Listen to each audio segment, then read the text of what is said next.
আসসালামু আলাইকুম। আমার কথা ক্লিয়ার শোনা যাচ্ছে কিনা এবং বোর্ড ক্লিয়ার দেখা যাচ্ছে কিনা একটু কাইন্ডলি কমেন্ট করে জানাও। আসেনি আমার এখানে হলো।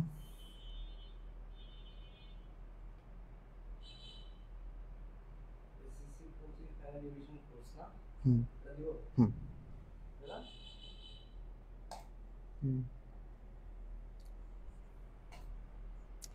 আসসালামু আলাইকুম।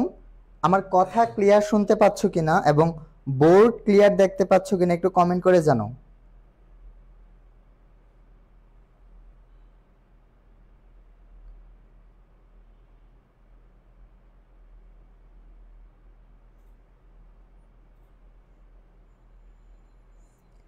একটা গ্রুপ আছে না ফাইনালস,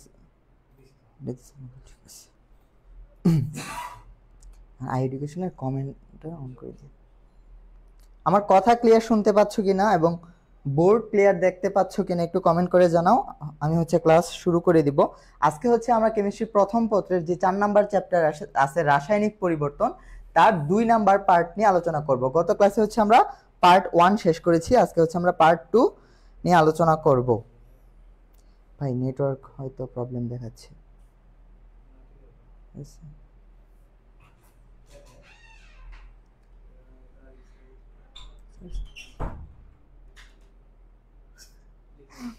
সায়েন্সের ক্লাস না নিয়ে আর্টসের ক্লাস নিব। তোমাদের আর্টসের যে টিচার আছে ওরা তোমার আর্টসের ক্লাস নিবে, বুঝছো?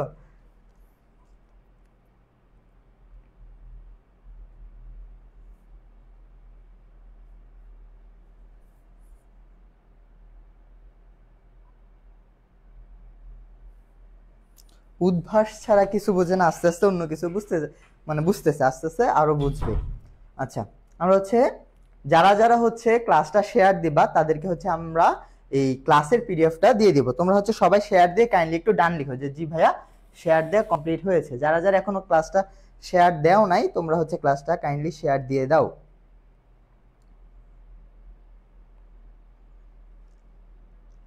ওয়ালাইকুম আসসালাম ফারজানা ফাহমিদা আক্তার। তোমরা ক্লাসটা শেয়ার দাও। হ্যাঁ, আমি 1 মিনিটের মধ্যে শুরু করে দিব। তোমরা 30 সেকেন্ডের মধ্যে ক্লাসটাকে শেয়ার দিয়ে ডান লিখে দাও। যারা যারা ক্লাসটা শেয়ার দিবা আমরা শুধু তাদেরকে কি দিব বলো তো, এই ক্লাসের পিডিএফটা প্রোভাইড করব এবং তোমরা তোমাদের ফ্রেন্ডদেরকেও মেনশন দিতে পারো। সবাই সবার জায়গা থেকে ক্লাসটাকে শেয়ার দিয়ে দাও। আমি আমার জায়গা থেকে ক্লাসটাকে শেয়ার করে দিচ্ছি।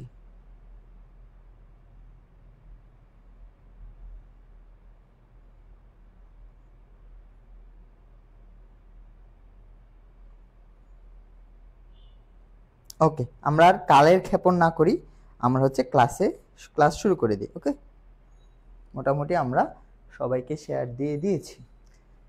ওকে, আজকে আমরা রাসায়নিক পরিবর্তনের চ্যাপ্টার 4 এর 2 নাম্বার পার্ট নিয়ে আলোচনা করব। বুঝা গেল? চ্যাপ্টার 4 এর 2 নাম্বার পার্ট। গত ক্লাসে আমরা প্রথম পার্টটা নিয়ে আলোচনা করছি। গত ক্লাসে আমরা ক্যাপিকেসি পর্যন্ত শেষ করেছি। আজকে আমরা ক্যাপিকেসির পরবর্তী পার্ট নিয়ে আলোচনা করব। পিএইচ রিলেটেড কথাবার্তাগুলো, পানির আয়নিক গুণফল, তারপর পানির আয়নিক গুণফল থেকে কিরকম প্রশ্ন হইতে পারে, পিএইচ থেকে কিরকম প্রশ্ন হইতে পারে, বাফা দ্রবণ থেকে কিরকম প্রশ্ন হইতে পারে, ওই রিলেটেড টপিকগুলো নিয়ে আলোচনা করব। চলো আমরা তাহলে শুরু করে দেই। ওকে, তাহলে প্রথমে একটা প্রশ্ন দিয়ে আমরা ক্লাসটা শুরু করি। সেই প্রশ্নটা খুবই গুরুত্বপূর্ণ প্রশ্ন, কিন্তু সহজ, কিন্তু প্রতি বছর এখান থেকে প্রশ্ন আসে। সেটা পানির আয়নিক গুণফল। এখন তোমরা টপিকটাকে ধরতে পারো কি পানির আয়নিক গুণফল। হ্যাঁ, পানির আয়নিক গুণফল এখান থেকে প্রায়ই প্রশ্ন হয়। তাইলে আমরা প্রশ্নগুলো কি করব বলতো, আমরা প্রশ্ন সলভ করব না, শুধু এই প্রশ্নের আন্ডারে আরো কি কি প্রশ্ন হইতে পারে ওই টপিকগুলো নিয়ে আলোচনা করব। কেমন? যারা যারা সালাম দিচ্ছ ওয়ালাইকুম আসসালাম। আমরা ক্লাস করি, তোমরা ক্লাসটা যত তাড়াতাড়ি সম্ভব ফ্রেন্ডদেরকে মেনশন দিয়ে দাও, ক্লাসটা শেয়ার করে দাও। তাহলে দেখো, পানির আয়নিক গুণফলের মান জানতে চাইছে, তাই না? এটার মান আনসারটা কি হবে সেটা তোমাদের আনসার করতে হবে। সবাই ঝটপট আনসার করো। তো এই আনসার করার ফাঁকে আমি একটু তোমাদেরকে কিভাবে বের করতে হবে সেটা দেখানোর আগে একটু দেখায় আসি। কেমন? তোমরা এটা আনসারটা করার ট্রাই করো। আমি একটু কিভাবে, দেখো পানি কিরকম থাকে বলো তো, ওয়াটার H2O। এটা কিভাবে ভাঙে বলো তো, এটা কিভাবে ভাঙে? এখান থেকে তোমার প্রোটন বের হয় আর তোমার হাইড্রোক্সিল বের হয়, তাই তো? এটা আমরা জানি। তাহলে আমি যদি 2টা পানির অণু নিই, H2O প্লাস H2O, তাহলে বিক্রিয়া করে কি তৈরি করবে বলো তো? এটা কিভাবে ভাঙে বলো? এটা হচ্ছে এখানে একটা প্রোটন পাবো, এখানে একটা হাইড্রোক্সিল গ্রুপ পাবো, তাই তো? এখানেও তদ্রূপ একটা কি পাবো বলো তো? আচ্ছা, এটাকে আমি পানি রাখবো, হ্যাঁ পানি রেখে দিই, সমস্যা নেই, এটা আর না ভাঙে এইটুকু রাখলাম। তাইলে বলো তো এখানে প্রোটনটা যদি পানি নিয়ে যায় তাহলে কি হবে বলো তো? H3O হাইড্রোনিয়াম আয়ন হয়ে যাবে, আর হাইড্রোক্সিলটাকে নিয়ে যাবে বলো তো? একা থেকে যাবে। এই হচ্ছে আমার হাইড্রোক্সিল। এই বিক্রিয়াটা যদি কেউ না বুঝো, দেখো আমরা কি পড়ছিলাম মনে আছে? যে হচ্ছে প্রোটন দিবে সে কি অ্যাসিড, তাহলে এই পানিটা, এই পানিকে প্রোটন দিয়ে এটা হাইড্রোনিয়াম আয়ন তৈরি করছে। তাইলে লক্ষ্য করো তো, এই পানিটা থেকে যেহেতু আমার প্রোটনটা চলে গেছে, তাহলে এটা কি হিসেবে কাজ করছে বলো তো? এটা আমার অ্যাসিড হিসেবে কাজ করেছে। কি হিসেবে? অ্যাসিড হিসেবে কাজ করছে। আর যে প্রোটন গ্রহণ করে এটা হচ্ছে প্রোটনীয় মতবাদ। কার মতবাদ বলো তো? প্রোটনীয় মতবাদ কে দিচ্ছে? ব্রনস্টেড লাউডি। আর এই পানিটা কি করছে বলো তো? ওই প্রোটনটাকে গ্রহণ করছে, তাহলে এটা ক্ষার হিসেবে ইউজ হয়েছে। বুঝা গেল? তাহলে আমরা এই পানি থেকে কি পাইলাম বলো তো? এই পানি থেকে পাইলাম আমরা হাইড্রোক্সিল আয়নটা, আর এই পানি থেকে পাইলাম হচ্ছে আমরা এই হাইড্রোনিয়াম আয়নটা। তাহলে অ্যাসিড থেকে যেটা পাবো সেটা হচ্ছে তার অনুবন্ধী ক্ষার, আর ক্ষার থেকে যেটা পাবো সেটা তার অনুবন্ধী অ্যাসিড। এগুলো আমরা অনুবন্ধী অ্যাসিড ক্ষারে আমরা শিখে আসছি। তাহলে আমি যেটা বলতে চাচ্ছিলাম, পানির আয়নিক গুণফল, তাহলে পানি হচ্ছে এভাবে ভাঙে। পানির আয়নিক গুণফল কি? পানিতে বিদ্যমান আয়নগুলোর গুণফল। পানির আয়নিক গুণফলকে হচ্ছে আমরা KW দ্বারা রিপ্রেজেন্ট করি। কি দ্বারা? KW দ্বারা। KW এর মান, আচ্ছা এটা একটু পরে যাই।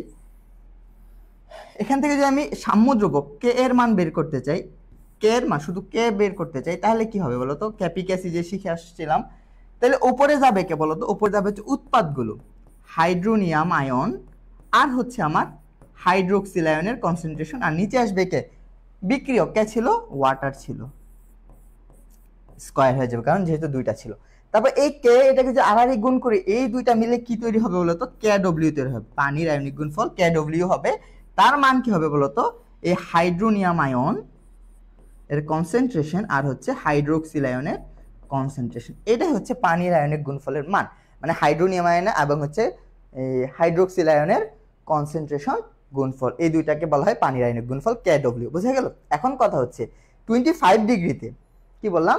25 ডিগ্রিতে বা কক্ষ তাপমাত্রায় এই KW এর একটা মান আছে, সেটা হচ্ছে কত? 1.0 ইন্টু 10⁻⁻14। এটা হচ্ছে 25 ডিগ্রিতে মান, পানির KW এর মান। বুঝা গেল? তাহলে একটা জিনিস লক্ষ্য করো, এখানে কি ছিল আমার? হাইড্রোনিয়াম আয়নের কনসেন্ট্রেশন আর হচ্ছে হাইড্রোক্সিল আয়নের কনসেন্ট্রেশন। এটা সমান সমান কি ছিল? KW। তাহলে এটা সমান সমান কি লিখতে পারি?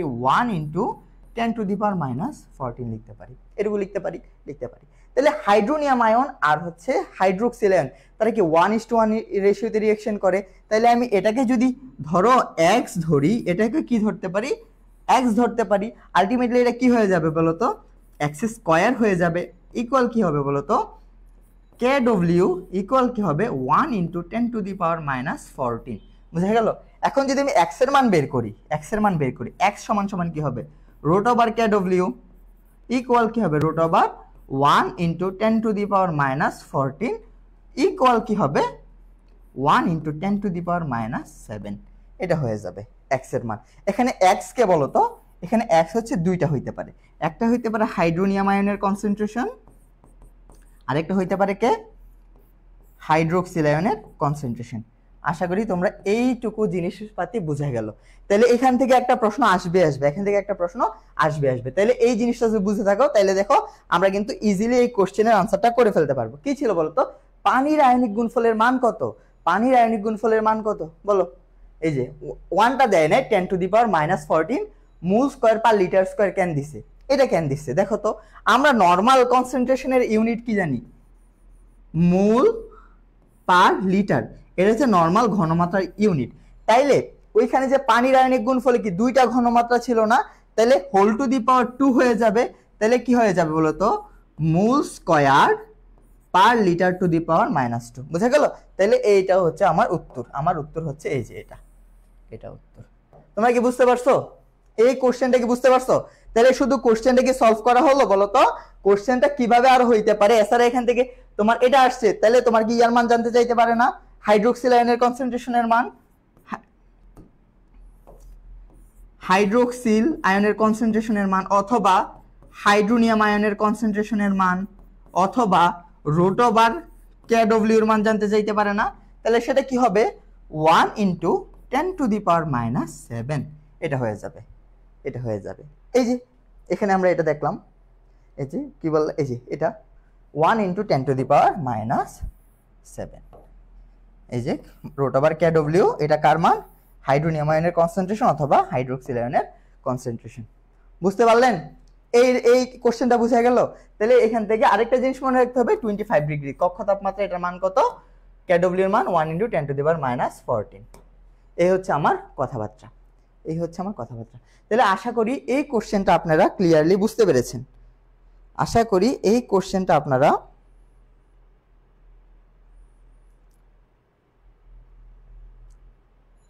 ক্লিয়ারলি বুঝতে পেরেছেন। বুঝা গেল? চলেন আমরা পরবর্তী কোশ্চেনে যাই। এবারে এটা দেখেন, এটা না পারলে পিড়া খাবেন।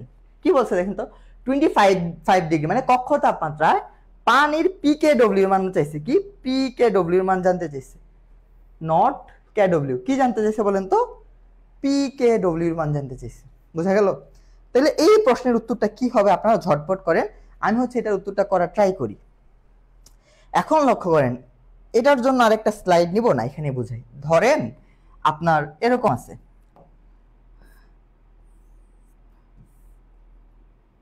মাইনাস লগ অফ কোনো কিছু, ধরেন মাইনাস লগ অফ এক্স করলেন, এটার আনসার হবে পি অফ এক্স। বুঝা গেল? এখন যদি আপনি এরকম করেন মাইনাস লগ অফ জেড, তাহলে এটার মান কি আসবে বলেন তো, পি অফ জেড। এখন যদি আপনার এরকম বের করেন minus log of concentration of proton অথবা হাইড্রোনিয়াম আয়ন, যে কোনো একটা, এটা অথবা এটা কিন্তু অথবা দিব, অর হাইড্রোনিয়াম আয়ন, সেটা ইকুয়াল কি আসবে বলেন তো, তাহলে কি হবে, পি অফ এইচ আসবে না, মানে কি পিএইচ আসবে। এখন যদি আপনি মাইনাস লগ অফ হাইড্রোক্সিল করেন, সেটা থেকে কি আসবে, পি ও এইচ আসবে। এগুলো আমরা সূত্র, এগুলো আমরা সবাই জানি। এখন যেহেতু আমার কেডব্লিউ মানে পি কে ডব্লিউ লাগবে, কি লাগবে, পি ও এইচও লাগবে না, পি এইচও লাগবে না, পি কে ডব্লিউ লাগবে।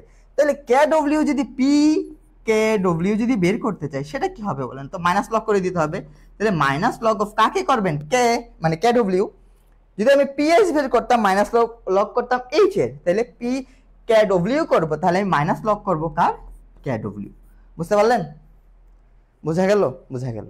তাহলে আমি মান বসাই দিই, বলেন তো, মাইনাস লগ, এই লগ কি, ten base, P K W আর কে ডব্লিউ এর মান কত শিখে আসছিলাম 25 ডিগ্রিতে, 25 ডিগ্রিতে পানির আয়নিক গুণফল কে ডব্লিউ এর মান শিখে আসছিলাম 1 ইন্টু 10⁻⁻14।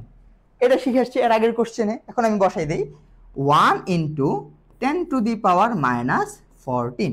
তাহলে লগ আছে, উপরে পাওয়ার আছে, সামনে চলে আসবে, তাহলে কি আসবে বলেন তো, মাইনাস ইন্টু -14 লগ 10 বেস 10, এটার মান 1 হয়ে যাবে, আলটিমেটলি কত, পজিটিভের 14, পজিটিভের 14। তাই উত্তর কি হবে বলেন তো, আমার উত্তর হবে 14, পি কে ডব্লিউ এর মান কত, 14। বুঝতে পেরেছেন? বুঝা গেল কোশ্চেনটা? তাহলে আমি যে টপিকটা দেখাচ্ছি আপনাদেরকে, পানির আয়নিক গুণফল থেকে এই সব প্যাটার্নের প্রশ্ন আসতে পারে। হ্যাঁ, এই প্যাটার্নগুলোর প্রশ্ন আসতে পারে। তাহলে আপনারা যদি এই প্যাটার্নের প্রশ্নগুলো ঠিকভাবে অ্যাপ্রোচ করতে না পারেন, তাহলে কিন্তু আপনাদেরকে মাইট দিয়ে ফাটাই ফেলা হবে। এই আপনারা বুঝতে পারছেন? একটু কমেন্ট করে জানান তো, জি ভাই বুঝা গেল।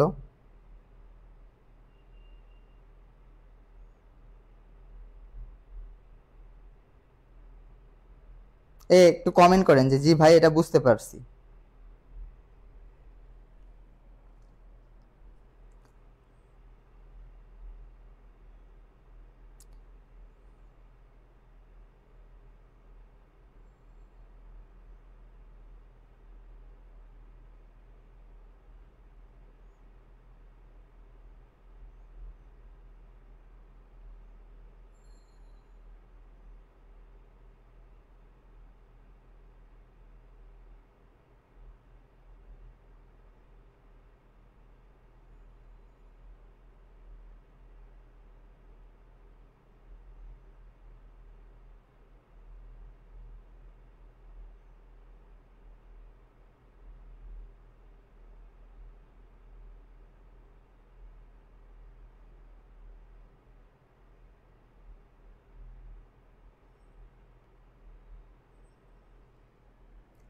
ডিডি। যারা হচ্ছে সঠিক উত্তর দিতে পারছেন আপনাদেরকে অসংখ্য ধন্যবাদ। যারা যারা হচ্ছে ক্লাসটা শেয়ার দেন না তাদেরকে কিন্তু আমি স্লাইডটা দিব না, মনে রাখবেন।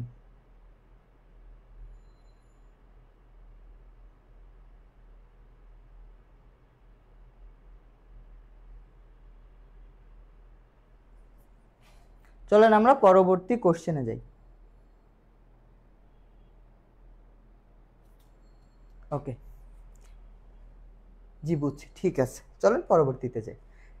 অম্লীয় দ্রবণের ক্ষেত্রে কোনটি সঠিক? এখন কি জানতে চাইছে, যদি একটা দ্রবণ অম্লীয় হয় মানে অ্যাসিডিক হয়, তাহলে এই শর্তগুলোর মধ্যে কোনটা সঠিক হবে?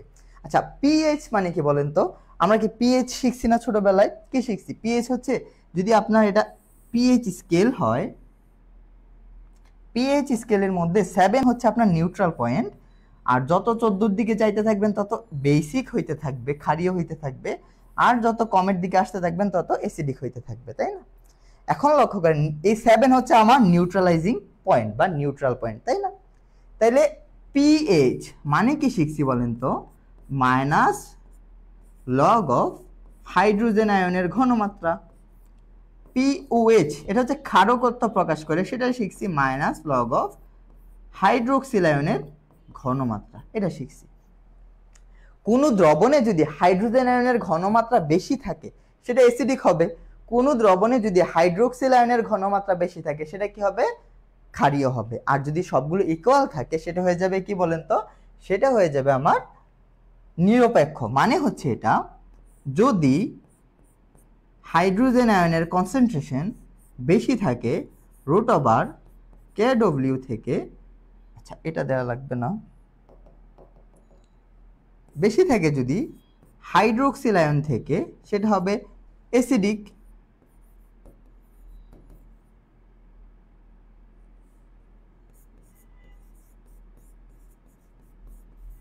অ্যাসিডিক। আর যদি হাইড্রোক্সিল আয়নের কনসেন্ট্রেশনটা বেশি থাকে হাইড্রোনিয়াম আয়ন থেকে বা হাইড্রোজেন আয়ন থেকে, সেটা হয়ে যাবে আমার ক্ষারীয়।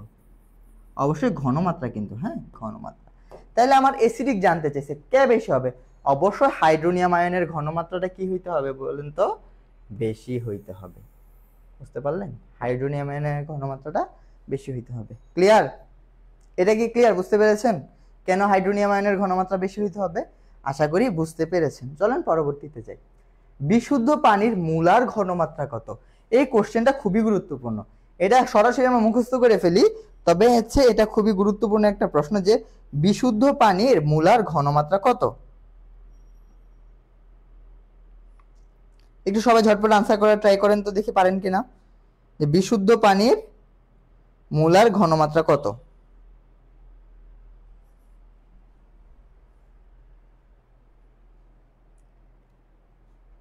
আচ্ছা এটা লক্ষ্য করেন, বিশুদ্ধ পানির মোলার ঘনমাত্রা মানে ঘনমাত্রা বের করতে হবে। তাহলে ঘনমাত্রা বের করার ফর্মুলা কি? সি ইজ ইকুয়ালস টু কি জানি আমরা? 1000 W ডিভাইডেড বাই M আর V। এখন দেখেন বিশুদ্ধ পানির মোলার ঘনমাত্রা জানতে চাইছে, তাহলে এখানে আপনার বিশুদ্ধ পানির জন্য M এর মান কত? পানির মোলার ভর কত? 18 গ্রাম, এটা আমরা জানি। তারপরে লক্ষ্য করেন, যেহেতু পানির ঘনত্ব আমরা কি জানি বলেন তো? 1 গ্রাম পার লিটার। 1 মোল পানির ঘনত্ব কত? 1 গ্রাম পার লিটার। তাহলে এখান থেকে আমরা তার আয়তন ভি কত কনসিডার করতে পারি বলেন তো? ভি কত বলতে পারি? 1 লিটার, অথবা ভি কিভাবে কনসিডার করবি? 1 লিটার অথবা কি করতে পারি? 1000 ml করে দিতে পারি। এখন জাস্ট এখানে যদি মান বসাই দিই আমার মান চলে আসবে। তাহলে ডব্লিউ কত বলছে বলেন তো? বিশুদ্ধ পানির মোলার ঘনমাত্রা ডব্লিউ কত? 1 গ্রাম পার লিটার। তাহলে ডব্লিউর মান কত? এখান থেকে আবার ডব্লিউর মানও জানতে পারি আমরা 1 গ্রাম। বোঝা গেল? জাস্ট এখানে যদি আমি ফর্মুলাতে বসাই দিই তাহলে কি আসবে বলেন তো? ফর্মুলাতে বসাইলে উপরে আসবে 1000 ইন্টু 1 ডিভাইডেড বাই 1000 ইন্টু 18। 1000 কর্তন মানে 1 বাই এই এমভি সব ঠিক দিছি, একটু ভুল হয়েছে তো। বিশুদ্ধ পানির মোলার ঘনমাত্রা জানতে চাইছি তাই না?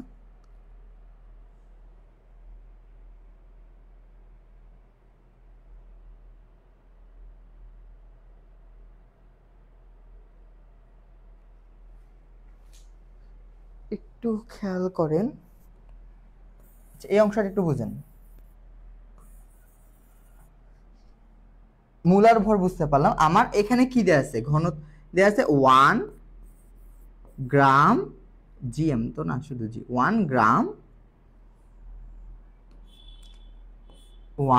গ্রাম পার লিটার, এটা আমরা জানি বিশুদ্ধ পানির ঘনত্ব। তো সেই ক্ষেত্রে এখান থেকে আমরা কি বের করতে পারি, এখান থেকে আমি ভি কত পাই, 1 লিটার, 1 লিটার, লিটার মানে কি 1000 ml, এটা জানি। বিশুদ্ধ পানির ক্ষেত্রে তার গ্রাম যত তার লিটারও কি তত হয়, মানে হচ্ছে আমরা 1000 ml 1000 গ্রাম পানি পাবো। তাহলে এখান থেকে আমরা ডব্লিউ কত পাবো বলেন তো, ডব্লিউ পাবো 1000 গ্রাম।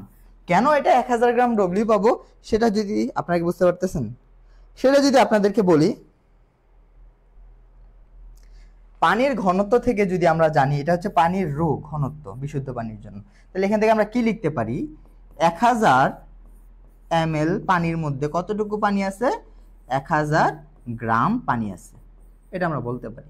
তাহলে জাস্ট মান যদি বসাই এখানে, তাহলে আমার মান চলে আসবে উপরে কত 1000, ডব্লিউ মান কত 1000 গ্রাম, আর হচ্ছে ভি এর মান কত 1000, আর হচ্ছে 18, তাহলে 1000 কত 1000 ডিভাইডেড বাই 18, এটাকে যদি আপনারা ক্যালকুলেশন করেন আসবে হচ্ছে 55.5, এটা আসবে উত্তর। বুঝা গেল? মোলার, বিশুদ্ধ পানির মোলার ঘনমাত্রা কত, এই যে 55.5 মোলার।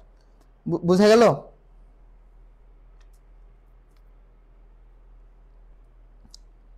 বুঝতে পারতেছেন কি?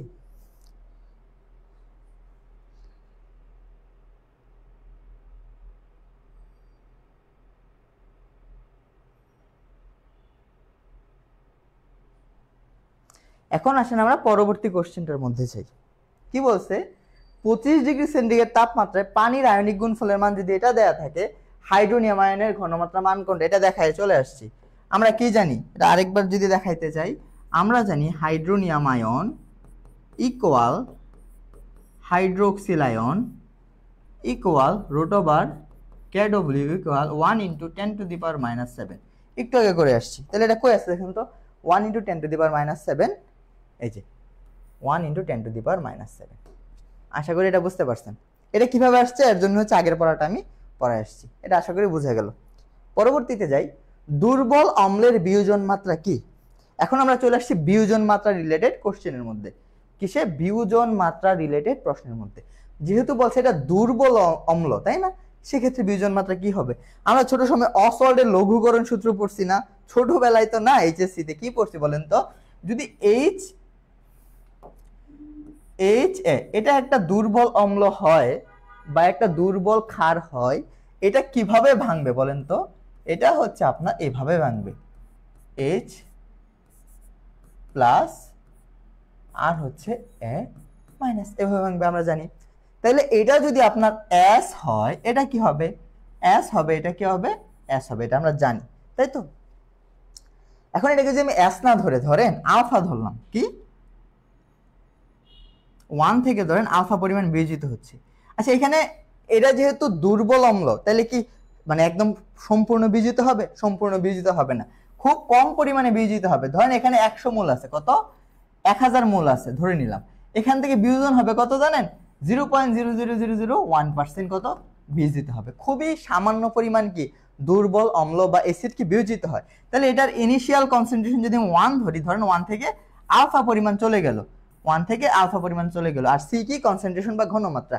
তাহলে এখানে কতটুকু তৈরি হবে, আলফা পরিমাণ তৈরি হবে, আলফা পরিমাণ তৈরি হবে, আর হচ্ছে ঘনমাত্রার জন্য সি দিয়ে দিলাম। তাহলে এখান থেকে যদি আমি ক্যাসির ফর্মুলাতে দাঁড় করাইতে যাই, তাহলে আমার কে সমান সমান কি হবে বলেন তো, উপরে যাবে হচ্ছে বিক্রিয়া উৎপাদের ঘনমাত্রা alpha C into alpha C, আর নিচে আসবে কে বিক্রিয়ক 1 মাইনাস আলফা ইন্টু সি। এখন যদি আমি এটাকে সিম্পলিফাই করি কি হবে, উপরে আসবে আলফা স্কোয়ার সি স্কোয়ার, নিচে আসবে 1 মাইনাস আলফা ইন্টু সি। তাহলে একটা সি কর্তন, alpha square C 1 minus alpha. এখন কথা হচ্ছে এই যে 1 মাইনাস আলফা, এইটা কি দিই নাই, আচ্ছা 1 মাইনাস আলফা, আলফা কি খুবই কম মাত্রায় বিয়োজিত হয়, তাহলে আমরা এই আলফার মান কি ধরতে পারি, তো কি ধরতে পারি, টেন্স টু জিরোর কাছাকাছি ধরতে পারি। তাহলে আমার কি হয়ে যাবে, শুধু আলফা স্কোয়ার সি থাকবে, এখানে থাকবে হচ্ছে আমার কে এ। তাহলে এখান থেকে যদি আমি আলফার মান বের করি কি হবে বলেন তো, আলফার মান যদি বের করতে যাই root over K a by C হয়ে যাবে। কি হয়ে যাবে, root over K a by C. এই হচ্ছে আমার দুর্বল অ্যাসিডের বিয়োজন মাত্রা, দুর্বল অ্যাসিডের বিয়োজন মাত্রা। বোঝা গেল, দুর্বল অ্যাসিডের বিয়োজন মাত্রা। তো এখান থেকে আমাদের আরেকটু কাজ করতে হবে, এখান থেকে আমরা হাইড্রোজেন আয়নের ঘনমাত্রা বের করতে পারি। হাইড্রোজেন আয়নের ঘনমাত্রা কি হবে, আলফা ইন্টু সি। এখন আলফার মান কি পাইছে বলেন তো, root over K into C divided by C, আর পাশে আছে কি সি। এই সি কে আমরা কি লিখতে পারি, একটা সি কে আমরা কি লিখতে পারি, দুইটা রুট সি লিখতে পারি। তাহলে root over K a divided by root over C into root C into root C. মানে একটা সি কে আমরা দুইটা রুট সি তে কনভার্ট করছি, একটা সি কাটা। আলটিমেটলি কি থাকতেছে বলেন তো, আলটিমেটলি থাকতেছে হচ্ছে আপনার কই লিখি, এখানে লিখি, থাকতেছে রুট ওভার কে এ ইন্টু সি। যদি হাইড্রোজেনের ঘনমাত্রা বের করতে বলে সূত্র এটাও বসাইতে পারেন অথবা আপনি এটাও বসাইতে পারেন, একই জিনিস, একই জিনিস। এটুকু বোঝা গেল, লেট করায়া আসলে আজকে। আচ্ছা যাই হোক, এটা বুঝতে পারলেন এটুকু। যদি আপনারা এইটুকু বুঝে থাকেন এখান থেকে আপনারা ইজিলি প্রশ্ন পারবেন। যারা যারা হচ্ছে তো ক্লাসটা শেয়ার দিবা তাদেরকে হচ্ছে ক্লাস নোট দিয়ে দিব। হ্যাঁ, তোমরা একটু শেয়ার দিয়ে দিও, তাইলে হচ্ছে আমরাও একটু খুশি হয়ে যাই। তাহলে এটা কি হবে, দুর্বল অম্লের বিয়োজন মাত্রা মানে আলফার মান কি হবে, root over K by C. কই গেল এটা, এই যে root over K divided by C. কেমনে হয়েছে যদি না পারেন, এখন আপনার দাঁত আর আমার হাত। আচ্ছা, পার্টে জোকস, চলো জোকসে পার্ট, আমরা সামনে চলে যাই পরবর্তী কোশ্চেনে। অসওয়াল্ডের লঘুকরণ সূত্রের গাণিতিক প্রকাশ কোনটা? এখন ভাই গাণিতিক প্রকাশ করাই দেখায় আসলাম। অসওয়াল্ডের লঘুকরণ সূত্রের গাণিতিক প্রকাশ কি, root over alpha by K by C, root over K by C. দেখেন এটা কই আছে বলেন তো, alpha is equals to root over K by C. বুঝতে পেরেছেন নাকি পারেন নাই? বুঝা গেল? এটার উত্তর সঠিকভাবে দিতে পারছেন? এজ এ হবে root over K by C. ভাই আমি ক্লাস সিরিয়াস করছি কিন্তু, ইনশাল্লাহ ভাই সিরিয়াস করে দেখবা, যে পরীক্ষার সময় দেখবে, এখন কিছু বলবো না। আর যখন পরীক্ষার কোশ্চেনের মধ্যে আমার স্লাইড স্ক্রিনশট দিয়ে দিয়ে দেখাবো যে এই কোশ্চেনগুলো আসছে এই টপিক থেকে, এই টাইপ থেকে হুবহু আসছে, তখন যদি না পারো তোমরা নিজেরা পস্তাবা। সো ভাইয়া তোমরা হচ্ছে ক্লাসটা শেয়ার দিয়ে দাও, আর যতটুকু পারো মনোযোগ দিয়ে ক্লাসটা করার ট্রাই করো। তুমি এমন ভাইবো না যে তুমি ক্লাস হুদাই করতেছো, তুমি এখানে একটা টাইম ইনভেস্ট করতেছো, এই টাইমের বিপরীতে যেন তোমার কিছু বেনিফিট হয়, তাই না? তুমি লাভ ছাড়া কিছু কাজ করো, আমি লাভ ছাড়া কিছু কাজ করি, তাই না? আমি ক্লাস নিচ্ছি, আমি পেমেন্ট পাচ্ছি, আমি টাকা পাচ্ছি, আমার অর্থনৈতিক অবস্থা ঠিক ভালো হচ্ছে, তাই না? তুমি ক্লাস করতেছো, সময় দিচ্ছ, যেন তোমার পড়াশোনাটা ভালো হয়, যেন তুমি যে কনসেপ্টগুলো তুমি বুঝো না সেগুলো তোমার ক্লিয়ার হয়ে যায়। সো মনোযোগ দিয়ে সবাই ক্লাস করো। ওকে, চলো আমরা সামনে যাই। অ্যামোনিয়াম ক্ষারকের বিয়োজন মাত্রার মান দেওয়া আছে কেবি। আচ্ছা, ওইখান থেকে একটা কথা বলতে ভুলে গেছি, এগুলো তো আমরা অ্যাসিড নিয়ে করছি না, আবার ক্ষারের জন্য কিভাবে বের করতে পারি কি বলতো, ক্ষারের জন্য আবার কেবি বের করতে পারি। কেবির মান কি হবে বলতো, এখান থেকে যদি আমরা বের করি তাহলে আলফার মান হবে, এটা হচ্ছে ক্ষারের জন্য, কার জন্য, ক্ষারের জন্য। ওকে, ক্ষারের জন্য। তাহলে আলফা সমান সমান কি হবে, রুট ওভার কেবি বাই, এটা আর প্রুফ করে দেখালাম, কেবি বাই সি। তাহলে এখান থেকে তুমি হাইড্রোক্সিল আয়নের ঘনমাত্রা বের করতে পারবা। তাহলে হাইড্রোক্সিল আয়নের ঘনমাত্রা কি হবে, আলফা ইন্টু সি।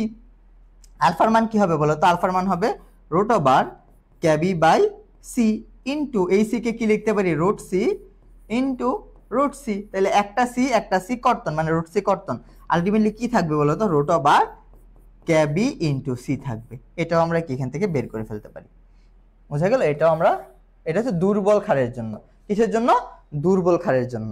এটা এখন আমরা যদি কোশ্চেনে যাই, দেখো অ্যামোনিয়া কি একটা দুর্বল ক্ষার, তাই না? এই ক্ষারের বিয়োজন ধ্রুবকের মান দেয়া আছে, ক্যাবির মান তোমাকে দিয়ে দিছে। তাহলে অ্যামোনিয়ামের বিয়োজন ধ্রুবক কে এর মান কত, এটা জানতে চাইছে। এই কোশ্চেনটা একটু দেখো, বিয়োজন ধ্রুবকের মান জানতে চাইছে, তাই তো? এখন বিয়োজন ধ্রুবক কি, আলফা।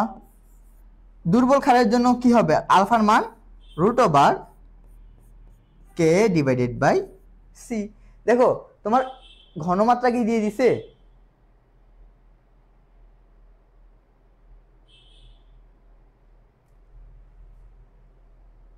ক্যাবির মান দিয়ে দিছে, ঘনমাত্রা তো দেওয়ার কথা, কোশ্চেন কি ভুল আসছে? তার একটা মিনিট।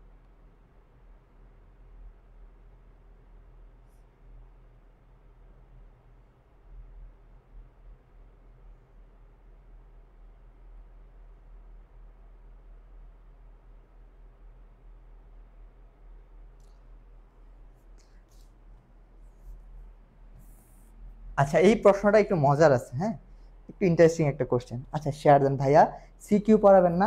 ভাই সিকিউ পড়াবো, এমসিকিউ শেষের পার্টি হচ্ছে সিকিউ পড়াবো, কেমন? আচ্ছা এই প্রশ্নটা একটু মজার আছে, কেমন? এখানে হচ্ছে একটু কনসেপচুয়াল, কি নর্মাল ভাবে চিন্তা করলে এটা হবে না।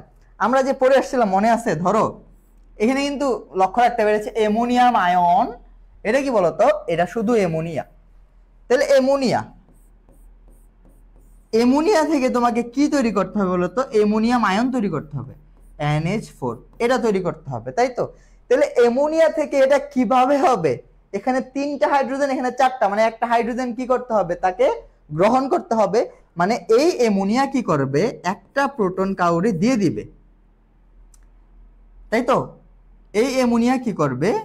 একটা প্রোটন তাকে দিয়ে দিবে, বা একটা প্রোটন গ্রহণ করবে। হইলো?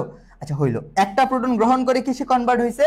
অ্যামোনিয়াম আয়নে তৈরি হয়েছে। মানে হচ্ছে যদি তোমার যে প্রোটন গ্রহণ করে, সে কি হয়? ক্ষার হয়। তাহলে এটা আমার হচ্ছে ক্ষার, ব্রনস্টেড লাউরি মতবাদ অনুসারে। আর যে প্রোটন ত্যাগ করে, যদি তুমি অ্যামোনিয়াম আয়নটা লিখো NH4 পজিটিভ, এখান থেকে তুমি কি বানাবা? অ্যামোনিয়া বানাবা। মানে তোমাকে একটা প্রোটন ছাইড়া দিতে হবে, তাই তো? তাহলে যে প্রোটন ছেড়ে দেয় তাকে কি বলা হয় বলতো? অম্ল বলা হয়, এটা আমরা জানি। তাহলে অ্যামোনিয়া থেকে যে অম্লটা পাবো সেটা কি? তার অনুবন্ধী অম্ল। এই ক্ষারে এটা কি? অনুবন্ধী অম্ল,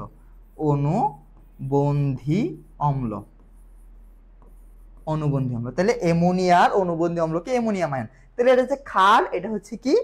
অ্যাসিড। মানে দুইটা জিনিস মিলে আমার এখন কাজ করতে হবে। তাহলে আমি একটা স্লাইড নেই। তাহলে আমরা কি জানি? কে হচ্ছে অ্যাসিডের বিয়োজন ধ্রুবক, ইনটু কেবি হচ্ছে আমার ক্ষারের বিয়োজন ধ্রুবক। লেখা সুন্দর হয় না কেন? কে হচ্ছে অ্যাসিডের বিয়োজন ধ্রুবক, আর কেবি হচ্ছে আমার ক্ষারের বিয়োজন ধ্রুবক। এই দুটাকে গুণ করলে কি পাই আমরা? পানির রাসায়নিক গুণফল KW পাই। তাহলে আমার ক্যাবির মান জানতে চাইছে, তাহলে ক্যাবি সমান সমান কি হবে বলো তো? ক্যাবি জানতে চাইছে, কোশ্চেনে কি চাইছে দেখো তো? অ্যামোনিয়াম জানতে চাইছে না? অ্যামোনিয়াম মানে হচ্ছে অ্যাসিডেরটা জানতে চাইছে, তাহলে কে এর মান জানতে চাইছে। তাহলে কে সমান সমান কি হবে? KW divided by K, sorry KB। পানির KW এর মান কত? 1 × 10⁻⁻14। আর এখানে কত দেয়া আছে? 1.8 × 10⁻⁻5। 1.8 × 10⁻⁻5। এখন এটা জাস্ট সিম্পলিফাই করলে যেটা আসে সেটা। তোমাদের তো ক্যালকুলেটর ইউজ করতে পারবা, ক্যালকুলেটর চাপে যা আসে তা। আমি দেখো ক্যালকুলেটর ছাড়া একটু করা ট্রাই করি। এখানে কি আছে? উপরে আছে 1 আর নিচে আছে 1.8, তাই তো? আচ্ছা তাহলে এখানে কি ছিল? 10⁻⁻14। তাহলে 10⁻⁻14 এটা উপরে চলে প্লাস হয়ে যাবে, মানে প্লাসের 5। আলটিমেটলি কত হচ্ছে? 5টা গেলে 10⁻⁻9 হবে। কত হবে? 1/1.8 × 10⁻⁻9। এখন -9 আমি এখানে -10 দিয়ে দিই, 10⁻⁻10 দিলাম, আর এখানে আমি 10 লিখে দিলাম। বুঝা গেল একটা? শুনো, তাহলে 1.8 দিয়ে যদি তুমি 10কে কাটতে চাও কত আসবে বলো তো? মানে 5, মানে 4 পয়েন্ট সামথিং কিছু আসবে, 5 এর কাছাকাছি। তাহলে 4 পয়েন্ট সামথিং × 10⁻10। উত্তর কি হবে? 4.5 × 10⁻10। কই আছে এটা? মানে 4 তো নাই, তাহলে 5 এটা হবে। উত্তরটা কি হবে? এই যে এটা, ওই কাছাকাছি। ক্যালকুলেটরে আসলে যেটা আসতো সেটা আমি তো মুখে মুখে করলাম, সেই জন্য এমন হয়েছে। ভাইয়া প্লিজ আনসার মি। কি বলছেন আনসার আপনি? কি আনসার দিব? আমি তো বুঝি নাই। ও সিকিউ। আজকে হচ্ছে ভাই সিকিউ হবে না, আজকে হচ্ছে এমসিকিউ হবে। বুঝা গেল? সিকিউ হচ্ছে আপনাদের সিকিউ ক্লাস আবার আসবে, এমসিকিউ পার্ট শেষ হওয়ার পর আবার সিকিউ পার্ট আসবে। আচ্ছা যাই হোক, বুঝা গেল। পরবর্তীতে যাই। একটি 1 মোলার অ্যামোনিয়াম হাইড্রোক্সাইড দ্রবণের বিয়োজন মাত্রা দেওয়া আছে এত %, উক্ত দ্রবণটির KB এর মান বের করো। তাহলে তোমার পার্সেন্টেজ দেয়া আছে, কিসের? আলফার মান দেয়া আছে এত %, আলফার মান দেয়া আছে, তোমার KB এর মান বের করতে বলছে। এটা কি পারবা? আলফার মান দিয়ে দিছে, তোমাকে KB এর মান বের করতে বলছে।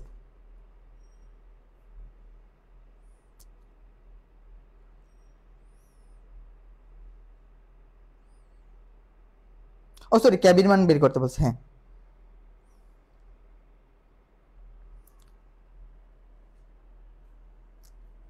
তাহলে বলো তো আমরা কি জানি? আমরা জানি হচ্ছে আলফা মানে বিয়োজন মাত্রা। বিয়োজন মাত্রা এখানে কত দিয়ে দিচ্ছে? আলফার মান বলে আছে 1.34%। এটাকে যদি আমরা পার্সেন্টেজ চেঞ্জ করি 100 দিতে হবে। 1.34 ডিভাইডেড বাই 100, বুঝে গেল? এটা আমার মান, আলফার মান। তাহলে আমার ক্যাবির মান জানতে চাইছে, তাহলে ক্যাবি সমান সমান কি পরে আসছি না আমরা? আলফা সমান সমান কি পড়ছিলাম? √, ক্যাবি বাই সি। কিন্তু আমার তো জানতে চাইছি কিসের মান? ক্যাবির মান। তাহলে স্কয়ার করে দেই, তাহলে alpha square is equals to কি হবে বলো তো? KB by C. তাহলে আমার সি এর মান, আমার ক্যাবি সমান সমান কি হবে? Alpha square into C. আলফার মান কত? 1.34 divided by 100 square into C এর মান কত বলে দিয়েছে? 1 মোলার। কত? 1 মোলার। তাহলে 1। এটার মান যা আসে তা। এটার মান ক্যালকুলেটর চাপো, দেখো কত আসে। তাহলে আমি যদি ক্যালকুলেটর দেখি, এখন ক্লাস করতেছে যে ওরা কি কেউ কারটা বলতে পারে না?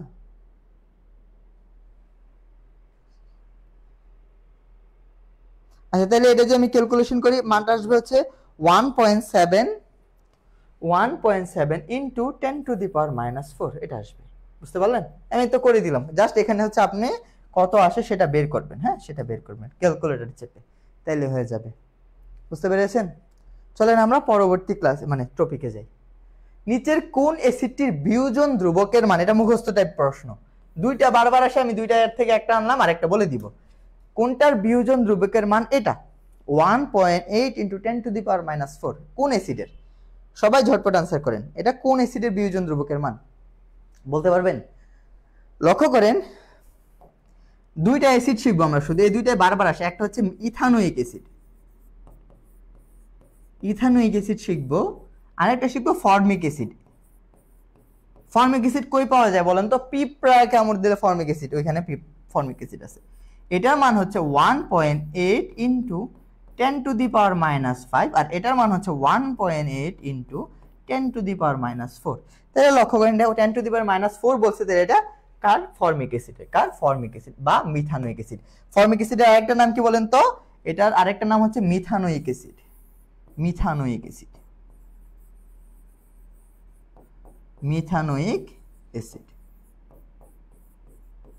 অ্যাসিড মনে আছে? অর্গানিক কেমিস্ট্রি বলবো কিছু। এই ফর্মিক অ্যাসিড কি দেয়? কেনিজারু রিঅ্যাকশন দিত, কারণ তার মধ্যে আলফা হাইড্রোজেন নাই। আচ্ছা, ওই পার্ট এখন আমরা না বলি, অর্গানিক নিয়ে পরে কথাবার্তা বলি। এটুকু আশা করি ক্লিয়ার। পরবর্তীতে যাই, কোন বিক্রিয়াতে পানি ব্রনস্টেড লাউরি অম্ল হিসেবে কাজ করে? মানে পানিটা কি হিসেবে কাজ করতেছে? ব্রনস্টেড লাউরির অম্ল হিসেবে, মানে অ্যাসিড হিসেবে কাজ করতেছে ব্রনস্টেড লাউরির মতবাদ অনুসারে। তাহলে ব্রনস্টেড লাউরি কি মতবাদ দিছে সেটা জানতে হবে। তাহলে ব্রনস্টেড লাউরি কি বলছিল? যারা হচ্ছে প্রোটন দিতে পারে, কি বললাম? প্রোটন দিতে পারে, তাদেরকে কি বলা হয় বলতো? অ্যাসিড বলা হয়। ব্রনস্টেড লাউরির অ্যাসিড বা অম্ল বলা হইতো। আর যারা হচ্ছে প্রোটন গ্রহণ করে, যারা হচ্ছে প্রোটন গ্রহণ করে, তাদেরকে কি বলা হইতো?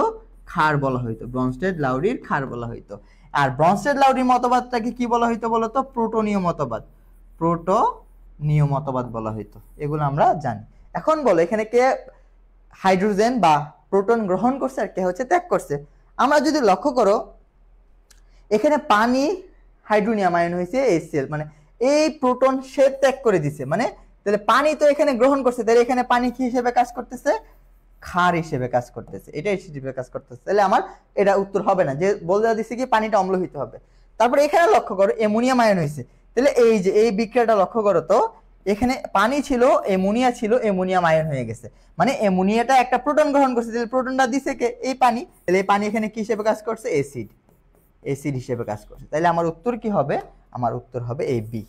উত্তর হবে বি। বুঝতে পেরেছেন? এটা কি বুঝতে পেরেছেন সবাই? মানে সবাই এটা বুঝতে পারছেন?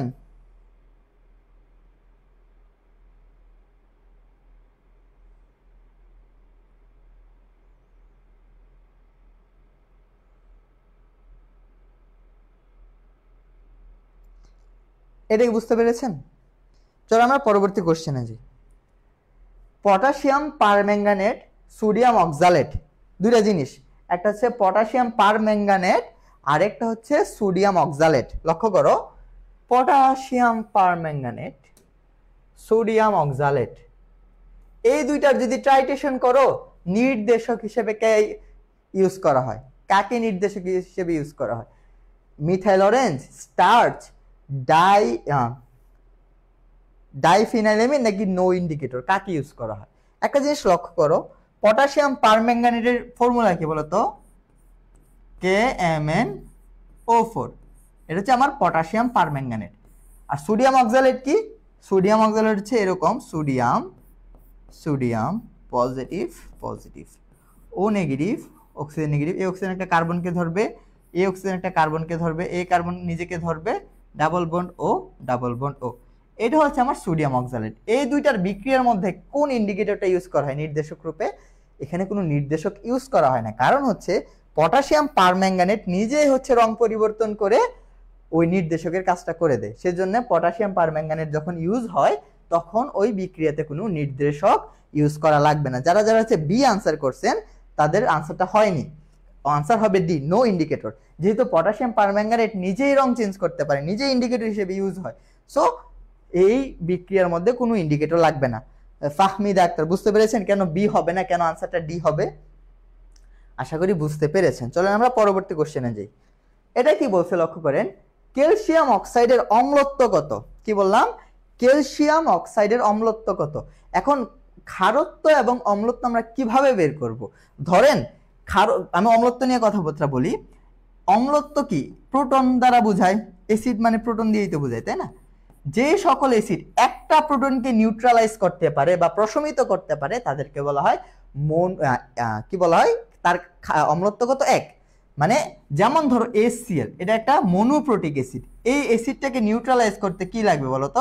সোডিয়াম হাইড্রোক্সাইড লাগে, 1 মোল 1 মোল 1 মোল, এটারও 1 মোল লাগে। তাহলে 1:1 রেশিওতে যদি কোনো রিঅ্যাকশন হয় তার অম্লত্ব কত হবে? 1 হবে। তাহলে সোডিয়াম হাইড্রোক্সাইডের অম্লত্ব কত বলতো? 1। আর যদি উল্টা বলি HCl এর ক্ষারকত্ব কত? 1। বুঝা গেল? বুঝা গেল। কিন্তু আমি যদি বলি ক্যালসিয়াম হাইড্রোক্সাইড, এটার অম্লত্ব কত? এটার সাথে যদি তুমি HCl এর রিঅ্যাকশন করাও, এখানে 2 মোল HCl লাগবে। তাহলে ক্যালসিয়াম হাইড্রোক্সাইড কি দুইটা প্রোটনকে নিউট্রালাইজ করতে পারে, তাহলে ক্যালসিয়াম হাইড্রোক্সাইডের অম্লত্ব কত হবে? 2। বুঝা গেল? অন্যদিকে আমি যদি সালফিউরিক অ্যাসিডের কথা বলি, H2SO4 বলি, সালফিউরিক অ্যাসিডের সাথে যদি তুমি সোডিয়াম হাইড্রোক্সাইডের রিঅ্যাকশন করো, তাহলে এখানে সোডিয়াম হাইড্রোক্সাইড 2 মোল লাগবে। তাহলে সালফিউরিক অ্যাসিডের তোমার ক্ষারকত্ব কত বলো তো? 2। বুঝা গেল? আর সোডিয়াম হাইড্রোক্সাইডের অম্লত্ব কত? 1।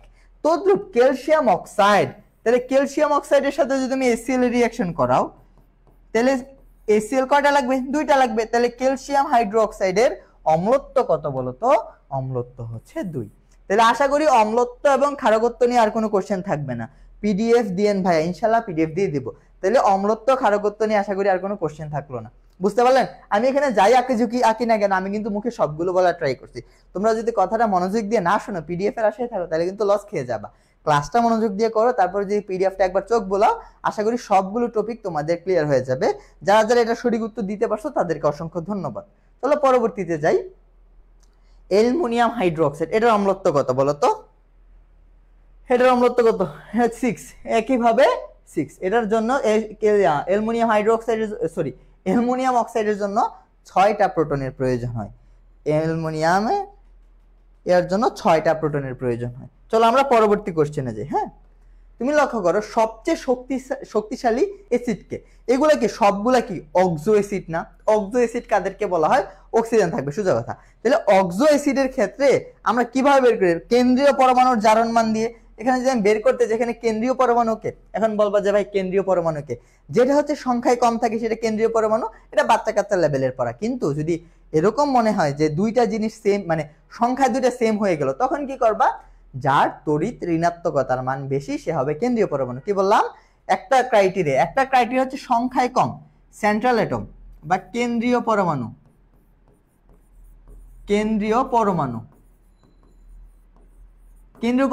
কি হবে? সংখ্যায় কম। 1 নাম্বার ক্রাইটেরিয়া, সংখ্যায় কম থাকবে। যদি সংখ্যায় কম দিয়ে আইডেন্টিফাই করতে না পারি, যার ইলেকট্রোনেগেটিভিটি বেশি সে কি হবে কেন্দ্রীয় পরমাণু হবে। তাহলে এখানে কেন্দ্রীয় পরমাণু কি ফসফরাস, তাহলে তার জারণ মান বের করো। অক্সিজেন 4টা মানে 4 দুগুণ 8, মাইনাসের 8, হাইড্রোজেন 3টা, তাহলে মাইনাসের 8 থেকে প্লাসের 3 চলে গেল, পজিটিভের মাইনাসের কত 5, ওই পাশে গেলে পজিটিভের 5 মানে পজিটিভের 5, বুঝা গেল। তো দ্রুপ এখানে কত অক্সিজেন কয়টা 3টা, -6 1 মানে কত পজিটিভের 5, এখানে কয়টা 4টা 2টা চলে গেল পজিটিভের 6, এখানে কয়টা 8টা থেকে একটা পজিটিভের 7, তাহলে উত্তর কি হবে বলেন তো? উত্তর হবে আমার এই যে এটা পারক্লোরিক অ্যাসিড, পারক্লোরিক অ্যাসিড। আয় হায়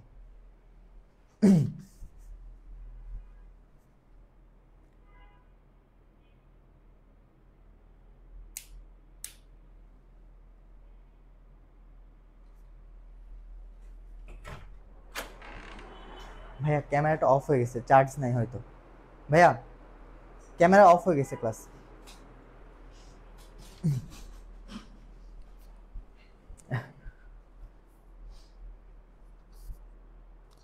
সে 1 মিনিটের মধ্যে হচ্ছে আমরা আসতেছি, ক্যামেরার চার্জ শেষ হয়ে গেছে।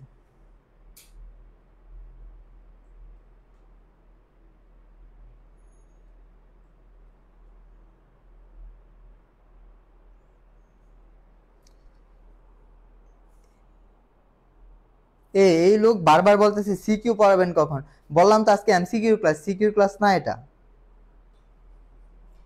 প্রথম হচ্ছে আমাদের এমসিকিউ ফেজ শেষ হবে, এমসিকিউ ফেজ শেষ হওয়ার পর আমরা সিকিউ পড়াবো। পড়তে বসবো ভাইয়া, রিপ্লাই দেন না কেন? তোমাকে তো বলতেছি ভাইয়া, আমাদের প্রথম হচ্ছে এখন ইয়ার ক্লাস হচ্ছে এমসিকিউর ক্লাস হচ্ছে, আমাদের এমসিকিউ ফেজ যখন শেষ হবে সবগুলো চ্যাপ্টারে, তারপরে আমাদের হচ্ছে সিকিউ ক্লাস হবে, বুঝতে পেরেছেন? আর আপনাদের যদি সর্বোচ্চ এমসিকিউ পুরো শেষ হলে সিকিউ পড়বেন, আর আপনাদের যদি সিকিউ নিয়ে অনেক বেশি কনসার্ন থাকে, আপনারা হচ্ছে বেশি বেশি কমেন্ট করেন, বেশি বেশি শেয়ার করেন, তাহলে আমাদের নেক্সট ক্লাস হচ্ছে সিকিউ টাইপ হবে। হ্যাঁ চলে আসছে, ঠিক আছে।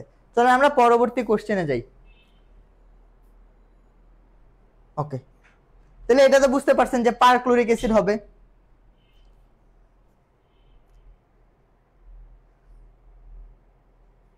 অ্যাসিডের তীব্রতার ক্রম কোনটা? আচ্ছা এটা অপশন না, দুইটা আসছে, অপশন দুইটা আসছে, তাহলে এই দুইটা বাদ, এই কোশ্চেনটা বাদ থাক, এটা বের করতে পারবেন না, কেন্দ্রীয় পরমাণুর জারণ মান দিয়ে বের করে ফেলতে পারবেন, এটা থাক। পরবর্তীতে আসি, অ্যামোনিয়া যৌগের অনুবন্ধী অম্ল কোনটি? এটা না পারলে একদম দাঁত খুলে ফেলতে হবে, এটা না পারলে কি দাঁত খুলে ফেলতে হবে। দাঁত কিভাবে খুলবেন ভাইয়া? কথা বলে দাঁত খুলে ফেলবো, যে কেন পারলি না, তো এটা তো পড়ানো হয়েছে।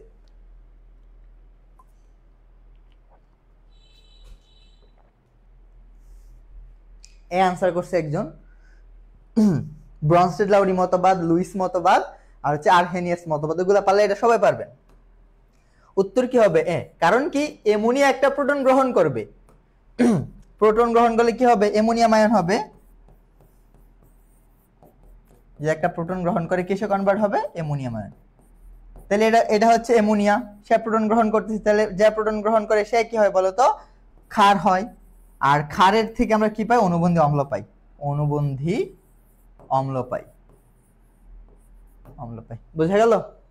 ওকে, চলেন পরবর্তী কোশ্চেনে যাই। একটি জলীয় দ্রবণের হাইড্রোজেন আয়নের ঘনমাত্রা দেয়া আছে এটা, তাহলে পিএইচ কত? পিএইচ এর ম্যাথে আসছে এবার। জলীয় দ্রবণের ঘনমাত্রা দেয়া আছে হাইড্রোজেন আয়নের, তাহলে পিএইচ কত? আমরা কি জানি বলেন তো? PH equal minus log of concentration of hydrogen অথবা hydronium ion, minus log concentration কত দেয়া আছে বলেন তো? 0.001, 0.001। তাহলে এটা কত আসবে? আসবে হচ্ছে আপনার পিএইচ আসবে 3, পিএইচ আসবে কত? 3।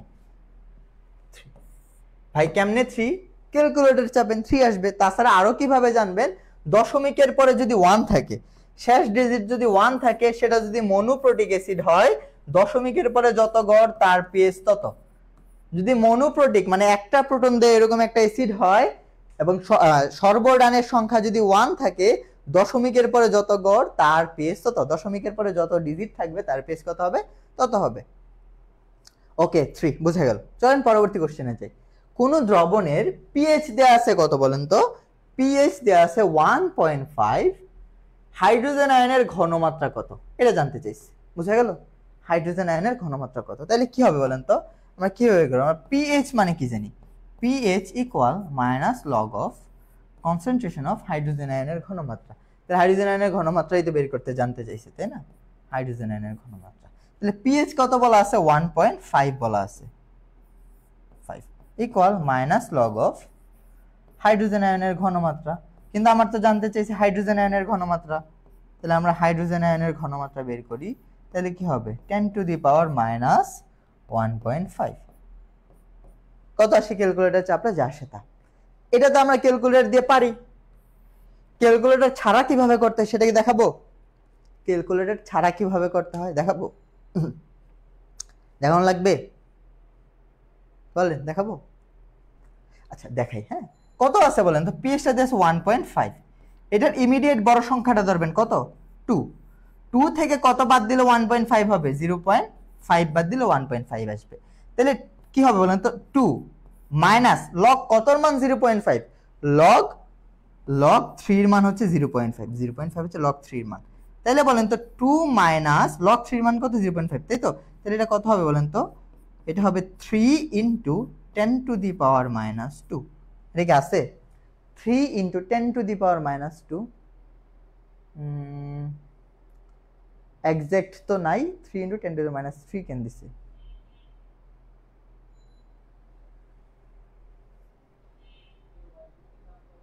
অ্যাপ্রক্সিমেট মান তো ক্যালকুলেটরের মান তো আসে নাই। তাহলে কি হবে বলেন তো? 3 into 10 to the power minus 2 কই? এখানে হচ্ছে আপনার মাইনাস 2 হইতো, 2 হইতো। হ্যাঁ, তাহলে উত্তরটা হবে আমার এটা, 3 into 10 to the power minus 2। আশা করি বুঝতে পেরেছেন। 3 into 10 to the power minus 2। দেখেন এই যে এভাবে কিভাবে করলাম, যেটা আপনার পিএইচ দেয়া থাকবে, যেটা পিএইচ দেয়া থাকবে তার ইমিডিয়েট বড় নাম্বার ধরবেন। তার ইমিডিয়েট বড় নাম্বার কত? 2। 2 থেকে কত বাদ দিলে 1.5 হবে? 0.5 বাদ দিলে 2 থাকলো। 0.5 কতর মান? লগ কতর মান? 0.5 লগ 3, তার মান হচ্ছে 0.5। তারপরে দেখেন এরকম যদি কন্ডিশন চলে আসে, সেটা কি হবে? 3 ইনটু এটা হয়ে যাবে লগের পাওয়ার, 3 into 10 to the power minus 2 হয়ে যাবে। বুঝা গেল? হ্যাঁ, আচ্ছা, সেটা হচ্ছে মাইনাস 2 হবে, ভুল আসছে হয়তো, এরকম হবে উত্তরটা। আবার বুঝান। আচ্ছা, এই কোশ্চেন আরো আছে, আবার বুঝাবো। আপাতত এটা তো ক্লিয়ার। কি বললাম আবার লক্ষ্য করো, যে যত পিএইচ দেয়া থাকবে, ধরো পিএইচ কত দেয়া ছিল? 1.5, তার ইমিডিয়েট বড় সংখ্যা কত? 2 ধরবো। 2 থেকে কত বাদ দিলে 0.5 থাকবে? সরি, 2 থেকে কত বাদ দিলে 1.5 থাকবে? 0.5 বাদ দিলে। ভাই 2 নিলাম, আমার নাম্বার ছিল 1.5, তো আমার 1.5 তো বানাইতে হবে। 2 থেকে কত বাদ দিয়ে দিব? 0.5 বাদ দিয়ে দিব। 2 লিখলাম, কতর মান? লগ 0.5, লগ 3, এটার মান হচ্ছে 0.5। বুঝা গেল? তাহলে কি হবে? 3 সামনে আসবে ইনটু 10 টু দি পাওয়ার, এটা 2 উপরে চলে যাবে। বুঝা গেল? এটা উপরে চলে যাবে। এই হচ্ছে কথাবার্তা। ক্লিয়ার? ওকে, চলেন সামনে যাই। একটি দ্রবণের পিএইচ 6, ওই দ্রবণে আরো HCl যোগ করা হলো, যার পিএইচ কত? 3। তাইলে হাইড্রোজেন আয়নের মোলার ঘনমাত্রা কত বৃদ্ধি করছে? তাহলে লক্ষ্য করেন, এই ম্যাথগুলো খুবই ইজি এবং পরীক্ষায় বারবার আসে। আমরা কি জানি? পিএইচ সমান সমান কি? মাইনাস লগ অফ হাইড্রোজেন আয়নের ঘনমাত্রা। তাহলে পিএইচ কত দেয়া আছে? একটা 6 দেয়া আছে। 6 মানে কি? মাইনাস লগ অফ হাইড্রোজেন আয়নের একটা ঘনমাত্রা, যেটা হচ্ছে পিএইচ 6। এটা আমি 1 নম্বর সমীকরণ ধরলাম। আবার পিএইচ 3 দেয়া আছে, মানে 3 সমান সমান কি লিখতে পারি? মাইনাস লগ অফ হাইড্রোজেন আয়নের ঘনমাত্রা, এটা লিখতে পারি। তাহলে আমার কাছে কত টাইমস বৃদ্ধি পাবে? কার তুলনায়? শেষের দ্রবণে। শেষের দ্রবণ মানে এটার তুলনায়। তাহলে আমি কি লিখবো বলেন তো? তাইলে আমি লিখবো হাইড্রোজেন আয়নের কনসেন্ট্রেশন ডিভাইডেড বাই হাইড্রোজেন আয়নের কনসেন্ট্রেশন, অবশ্যই শেষের তুলনায়, মানে এটার তুলনাটা কতটুকু সাপেক্ষে। তাহলে উপরে কত চলে যাবে? 10 টু দি পাওয়ার মাইনাস 3, আর এটা কত আসবে? 10 টু দি পাওয়ার মাইনাস 6। এটা থেকে কিভাবে আসছে বুঝেন নাই? দেখেন এটাকে কি লেখা যায়? হাইড্রোজেন আয়নের ঘনমাত্রা যদি বের করেন, তাহলে কি হবে? 10 টু দি পাওয়ার মাইনাস 6 আসবে। এটার জন্য কি আসবে? হাইড্রোজেন আয়নের ঘনমাত্রা 10 টু দি পাওয়ার মাইনাস 3 আসবে। এই দুইটা মানি বসাইলাম। এখন আলটিমেটলি যদি কাটাকাটি করেন কি হয় বলেন তো? 10, দুইটা 10 থেকে একটা 10, যেহেতু ভাগ আছে কি হয়ে যাবে? বিয়োগ হয়ে যাবে। মাইনাস 3 মাইনাসে মাইনাসে প্লাস 6, মানে 10 টু দি পাওয়ার 3, মানে কত? 1000 টাইমস, অথবা 10 টু দি পাওয়ার 3 টাইমস। উত্তর কই আছে দেখেন তো? 1000 টাইমস আছে? 10 টু দি পাওয়ার এই যে 10 to the power 3 Times 10 to the power 3 Times বুঝে গেল? এটা কি বুঝতে পেরেছেন? এটা বুঝতে পেরেছেন কেন 10 টু দি পাওয়ার 3 টাইমস হয়েছে?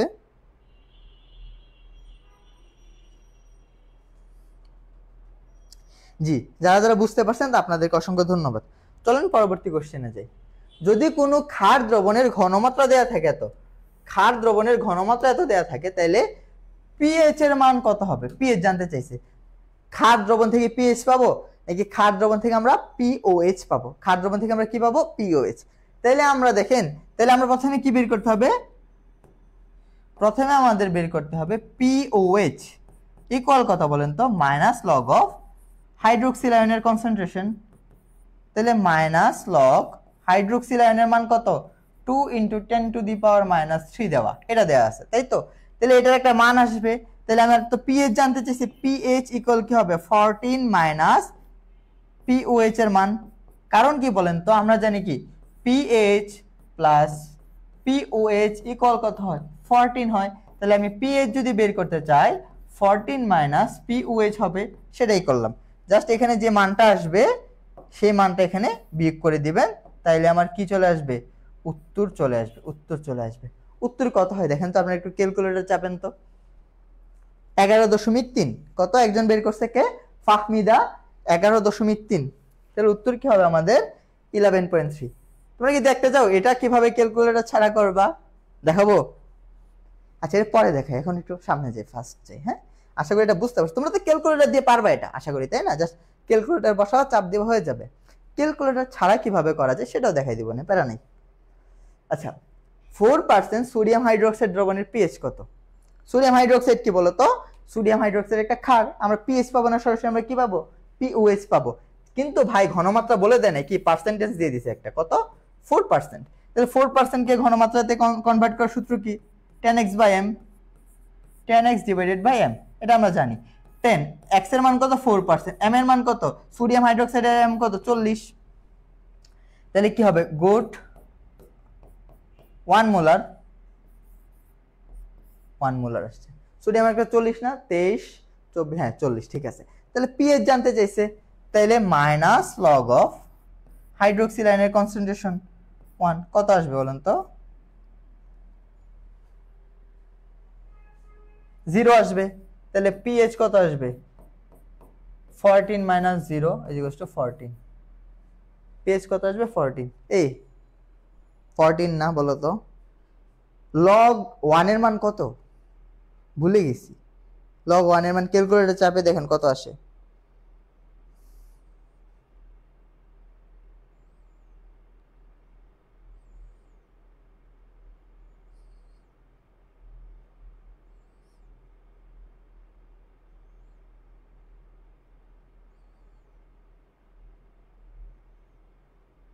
হ্যাঁ ঠিক আছে, লগ 1 এর মান 0, 14। হ্যাঁ, তাহলে আমার উত্তর কি হবে? এই যে 14। উত্তর কি হবে বলেন তো? 14 হবে। ওকে, চলেন পরবর্তী কোশ্চেনে যাই। একটা দুর্বল অ্যাসিড দেয়া আছে যেটা হচ্ছে এইচ এ, হা। দুর্বল অ্যাসিডের নাম কি? হা। তার কে এর মান দেয়া আছে এবং হচ্ছে এত হলে ঘনমাত্রা, তার পিওএইচ এর মান জানতে চাইছে। এটা পারা যাবে? অ্যাসিড থেকে চাইছে কি পিওএইচ এর মান। অ্যাসিড থেকে আমরা পিএইচ পাবো, কিন্তু পিওএইচ বের করতে হবে। তাহলে প্রথমে আমি কি করব বলো তো? প্রথমে আমি কি করব? এত হলে এত এর পিওএইচ এর মান বের করো। লক্ষ্য করো, তাহলে আমার প্রথমে লাগবে কি? হাইড্রোজেন আয়নের কনসেন্ট্রেশন। হাইড্রোজেন আয়নের কনসেন্ট্রেশন সূত্র কি? Alpha into C. তাহলে আলফা সমান সমান কি? √K/C, K/C into C. কাটাকাটি করলে কি থাকবে বলো তো? √K into C. মান বসাই দেই। কে এর মান কত দেখো তো? 1.8। 1.8 into 10 to the power -6 into C এর মান কত? 0.2। 0.2। তাহলে এখান থেকে আমার আলফার মান চলে আসলো, হাইড্রোজেন আয়নের কনসেন্ট্রেশনের মান চলে আসলো। তাইলে আমি কি বের করবো? প্রথমে পিএইচ। পিএইচ সমান সমান কি হবে? মাইনাস লগ অফ হাইড্রোজেন আয়নের কনসেন্ট্রেশন। ওই মানটা এখানে বসাবো, তাহলে পিএইচ একটা আসবে, আর আমার পিওএইচ জানতে চাইছে, তাহলে কি হবে বলো তো? 14 মাইনাস এই বক্স যা আসে তা। এখন কথা হচ্ছে সবাই কি করবা জানো, ভুলটা কি করবা, সবাই হচ্ছে এটাকে ঘনমাত্রা ধরে সরাসরি মাইনাস লগ অফ এটা বের করে ফেলবা, কিন্তু এটা যে ভাই দুর্বল অ্যাসিড বলে দিছে, ক্লেম করে দিছে দুর্বল অ্যাসিড, তাহলে আমার এই কেয়ার ফর্মুলা দিয়ে যাইতে হবে। বুঝতে পেরেছেন? তাহলে এটার উত্তর কি হবে দেখেন তো, এটার উত্তরটা কি হবে? 10.77 কই এটা, এই যে উত্তর হবে এটা। একটু ক্যালকুলেটর চাপেন, দেখবেন এটার উত্তর এটা চলে আসবে 10.77। বুঝা গেল? আমি বলি কি করবেন, এখান থেকে কি পাবেন, এই হাইড্রোজেন আয়নের ঘনমাত্রা মান পাইবেন এই যে এটা, তাই তো? এই বক্সটা কই বসাবেন বলেন তো? এই বক্সটা আপনি বসাবেন হচ্ছে এই যে এখানে, এই যে এখানে বসাবেন। বুঝা গেল? তবে এখানে একটা মান পাইবেন, এই মানটা আবার কোথায় বসাবেন? এখানে বসাবেন, আর আপনি আনসারটা পেয়ে যাবেন কত, 10.77। ওকে, চলুন পরবর্তী কোশ্চেনে যাই। এটা বুঝছেন? এটা কি ক্লিয়ার? এটা বুঝা গেল আপনাদের? আচ্ছা, এটা দেখেন একটু মুখস্থ টাইপ প্রশ্ন। মানুষের রক্তের পিএইচ কত, বায়োলজির প্রশ্ন, খুব মজা। 7.4, এটা মুখস্থ থাকতে হবে, তাই দেয়া। পরে দেখেন বাফার দ্রবণের একটা প্রশ্ন আসছে। বাফার দ্রবণ, নিচের কোনটি বাফার দ্রবণ হবে শনাক্ত করো। চলো বাফার দ্রবণ নিয়ে আগে একটু পড়াশোনা করেছি, না হলে আমরা এই প্রশ্নগুলো পারবো না। বাফার দ্রবণ নিয়ে একটু পড়াশোনা করতে হবে। বাফার দ্রবণের 1 নাম্বার শর্ত, আচ্ছা বাফার দ্রবণ দুই ধরনের হইতে পারে। একটা হইতে পারে অম্লীয় বাফার,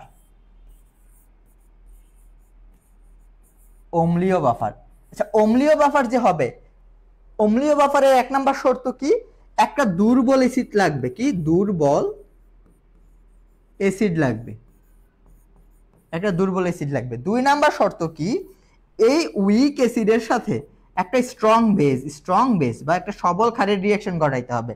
ফলে যে লবণ উৎপন্ন হবে ওই লবণ প্লাস এই যে উইক অ্যাসিড, দুর্বল অ্যাসিড, এই দুইটার সংমিশ্রণকে কি বলা হয়? বাফার দ্রবণ বলা হয়। বুঝা গেল? বুঝাইতে পারলাম? কি বললাম, যেমন ধরো একটা দুর্বল অ্যাসিড কি, ethanoic acid CH3COOH, ethanoic acid, এটা একটা দুর্বল অ্যাসিড।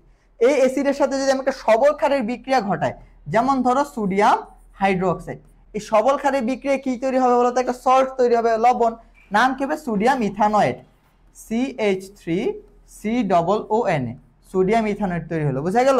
তাহলে আমার বাফার দ্রবণে কে কে থাকবে? ওই লবণ থাকবে, আর হচ্ছে আমার এই সোডিয়াম ইথানয়েড মানে এই উইক অ্যাসিডটা থাকবে। তাহলে বাফার দ্রবণে কে থাকবে বলতো? বাফার দ্রবণের মধ্যে থাকবে আমার উইক অ্যাসিড CH3COOH, এই উইক অ্যাসিডটা থাকবে, আর হচ্ছে লবণটা থাকবে CH3COON। এই দুইটা মিলে হচ্ছে আমার বাফার দ্রবণ তৈরি করবে। তাহলে এটা কেমনে ভাঙবে? প্রোটন আসবে, আর হচ্ছে এসিটেট আয়ন থাকবে ডাবল মাইনাস, আর এখানে কে থাকবে বলতো? সোডিয়াম আয়ন থাকবে, আর হচ্ছে তোমার এসিটেট আয়ন CH3COO মাইনাস। এই দুইটা দেখো আবার কমন আয়ন ইফেক্ট আছে এখানে। এই হচ্ছে অ্যাসিড বাফারের মানে ইয়াটিয়া। তাহলে বাফারে কি হয়? সামান্য পরিমাণ অ্যাসিড ক্ষার দিলে তার কি হয় না, পিএইচ এর কোনো চেঞ্জ হয় না। কি লেখছে এটা? কাইরো, বুঝছি। আচ্ছা যাই হোক, এটা বুঝতে পারলাম এটুকু। এখন দেখো একটা দ্রবণ যদি তোমার বাফার হইতে হয়, তার মধ্যে কি থাকতে হবে? অ্যাসিড থাকতে হবে, এবং হচ্ছে লবণটা থাকতে হবে। এইটুকু কনসেপ্ট যদি বুঝো, ওইটা আমরা পারবো। দেখো এটা একটা দিছে, এখানে কিছু মান দেয়া আছে। দেখো 0.2 মোলার 10 ml অ্যাসিড, একটা উইক অ্যাসিড দেয়া আছে, এবং হচ্ছে দেখো একটা স্ট্রং ক্ষার দেয়া আছে। বুঝা গেল? এখন আমার মেন ক্রাইটেরিয়া কি, এখানে লবণও থাকতে হবে এবং এক্সট্রা অ্যাসিড থাকতে হবে। তাইলে দেখো এখানে অ্যাসিডের পরিমাণ যদি এক্সট্রা আমি বের করতে পারি, তাইলে কি হয়ে যাবে? আমার বাফার দ্রবণ হয়ে যাবে। তাহলে এখানে বাফার দ্রবণের জন্য বিক্রিয়াটা কার কার মধ্যে হবে? ইথানোয়িক অ্যাসিড CH3COOH, ইথানোয়িক অ্যাসিডের সাথে কার বিক্রিয়া ঘটবে বলতো? সোডিয়াম হাইড্রোক্সাইডের বিক্রিয়া ঘটবে। বুঝা গেল? এখান থেকে কি তৈরি হবে?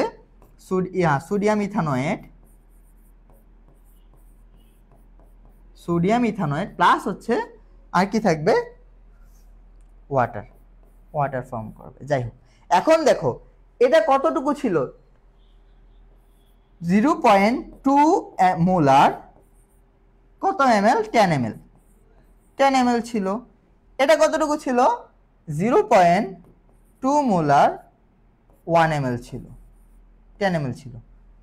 বুঝা গেল? এখন কথা হচ্ছে এটা দেখো 1:1 রেশিও রিঅ্যাকশন, এটার 1 মোল এটার 1 মোলের সাথে রিঅ্যাকশন করে, তাহলে এটার দেখো ঘনমাত্রা কি সেম হয়ে যাচ্ছে না? তুমি যদি এখান থেকে n বের করো, n মানে কি s ইনটু v, তাহলে কত আসবে বলো তো? 0.2 ইনটু 10 ডিভাইডেড বাই 1000 কেন দিচ্ছি বলো তো? যেহেতু এই ভিটা কিসে? লিটারে। এখানে বসাও, কত আসবে? 0.2 ইনটু 10 ডিভাইডেড বাই 100 চলে আসছে কেন, 10 ডিভাইডেড বাই কত আসবে? 1000। দেখো দুইটা সেম, মানে এটার সমপরিমাণকে কি করে ফেলে? নিউট্রালাইজ করে ফেলে। তাইলে কি এটা আমার উত্তর হবে? এটা আমার উত্তর হবে না। অবশ্যই আমার অ্যাসিডের পরিমাণটা কি থাকতে হবে? বেশি থাকতে হবে, তখনই তো এক্সট্রা অ্যাসিড থাকবে এবং হচ্ছে ওই লবণটা মিলে কি তৈরি করবে? বাফার দ্রবণ তৈরি করবে। তাহলে কতটুকু উৎপন্ন হবে এখানে বলো তো? 0.2 মোলার 10 ml বাফার। এই সল্টের পরিমাণ তো আমরা পেয়ে গেছি, কিন্তু আমার তো এখানে এক্সট্রা অ্যাসিড থাকতেছে না, অ্যাসিড কি সম্পূর্ণ প্রশমিত হয়ে যাচ্ছে, তাহলে এটা আমার বাফার হবে না। তাহলে তুমি যদি এখানে লক্ষ্য করো, দেখো এখানে 0.210, এখানে কত? 0.110, মানে কত? এখানে আছে বেশি, এখানে আছে কম, তাহলে আমার বাফার কে হবে? আনসার হবে বি, কারণ এখানে এক্সট্রা কি থেকে যাবে? এক্সট্রা অ্যাসিড থেকে যাবে এবং হচ্ছে এটা বাফার দ্রবণ হবে। পরেরগুলো দেখো, এখানে 0.110, 0.2 এখানে ক্ষার থেকে যাবে, ক্ষার বেশি থাকলে তো বাফার হবে না, কারণ এটা স্ট্রং ক্ষার। এখানে দেখো 0.210, 0.1, এটা আবার দেখতেছো কি? এটা আবার এসিএল, এটা আবার স্ট্রং অ্যাসিড দিয়ে দিছে, এটা আবার স্ট্রং অ্যাসিড দিছে। তাহলে আমার উত্তর কি হবে? বি। আমার উত্তর হবে বি। ডাক্তারকে বললাম আমার কিছু ভাল লাগে না, ডাক্তার বলে আমারও। ঠিক আছে, তাহলে সুন্দর। কে বলছে কথাটা? নাম কি ওর? তামিম ইসলাম। সুন্দর কথা বলছো ভাইয়া। বাফার দ্রবণের মধ্যে এই কথাটা একদম অ্যাপ্রোপ্রিয়েট, বুঝা গেল? অনেক মানে রিলেভেন্ট কথা। ক্লাস করতে এসে এইসব কমেন্ট করো, পড়াশোনা অনেক ভালো লাগবে, বুঝতে পারবা। যাই হোক, এটাকে বুঝছো কেন উত্তরটা বি হবে?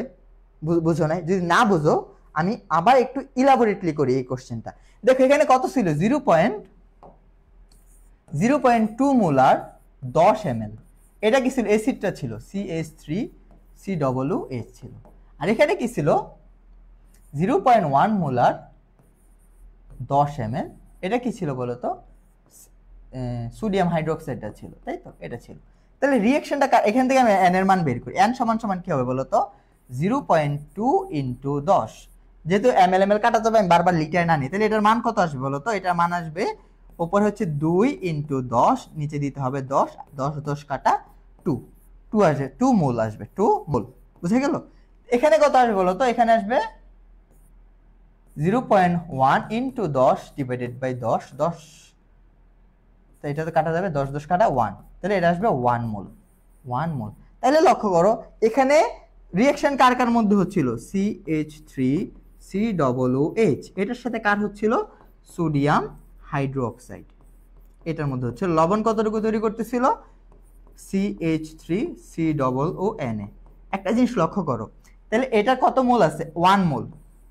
যেহেতু 1:1 রেশিওতে রিঅ্যাকশন, এটা কতটুকুকে নিউট্রালাইজ করবে?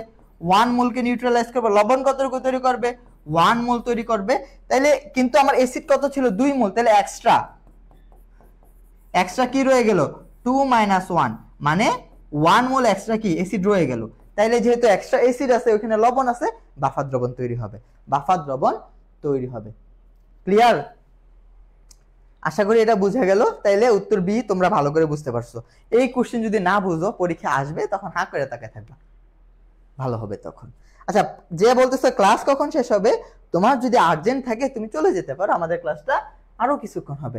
নিচের কোনটি বাফার দ্রবণ হবে? একটা কি লাগবে বলো তো? একটা দুর্বল অ্যাসিড লাগবে এবং ওই অ্যাসিডের একটা লবণ লাগবে। তাহলে দেখো এই যে একটা দুর্বল অ্যাসিড এবং ওই অ্যাসিডের লবণ আছে, উত্তর হবে বি।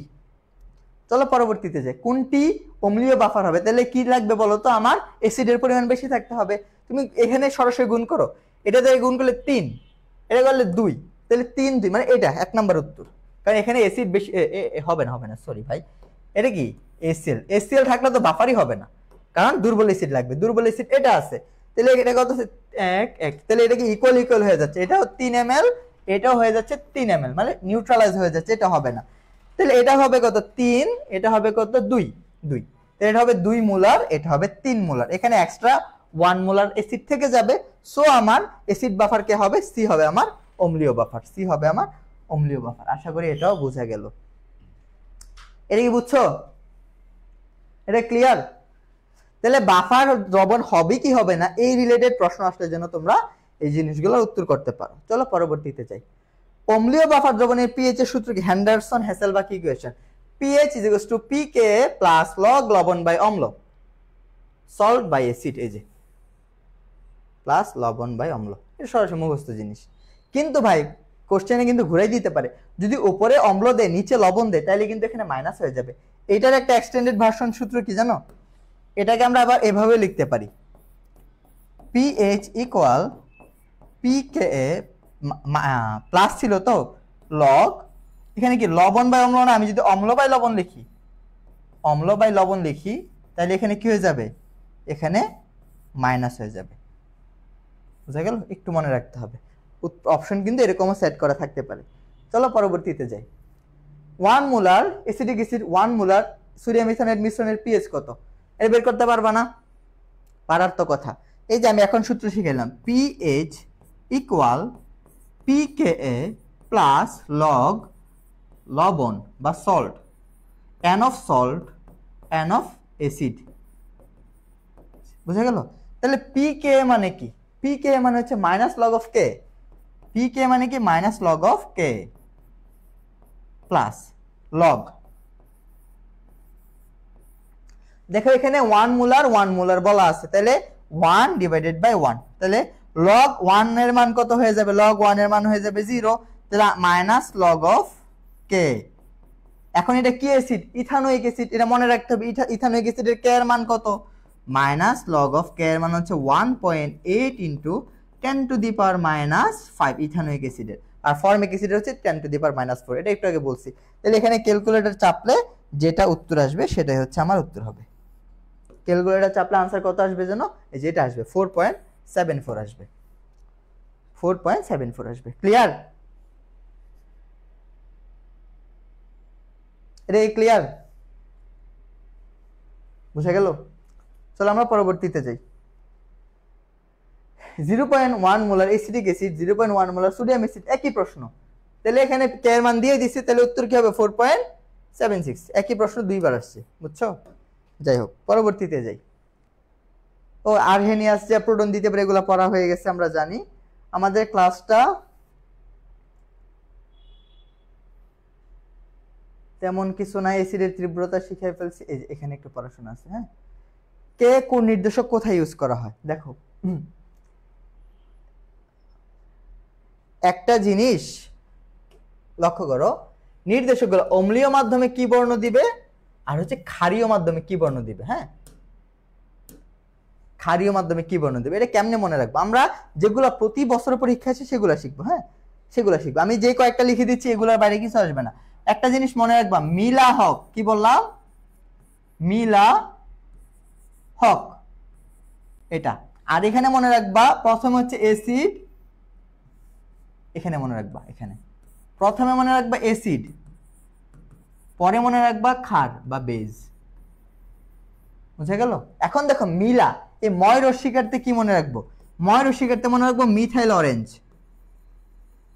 Methyl orange. আরেকটা মনে রাখবো মিথাইল রেড।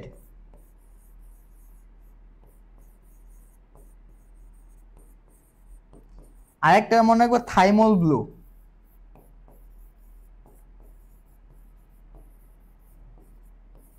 দেখো এই সবগুলা, এই লতে মনে রাখবো কি? লাল। আর হতে মনে রাখবো কি? হলুদ।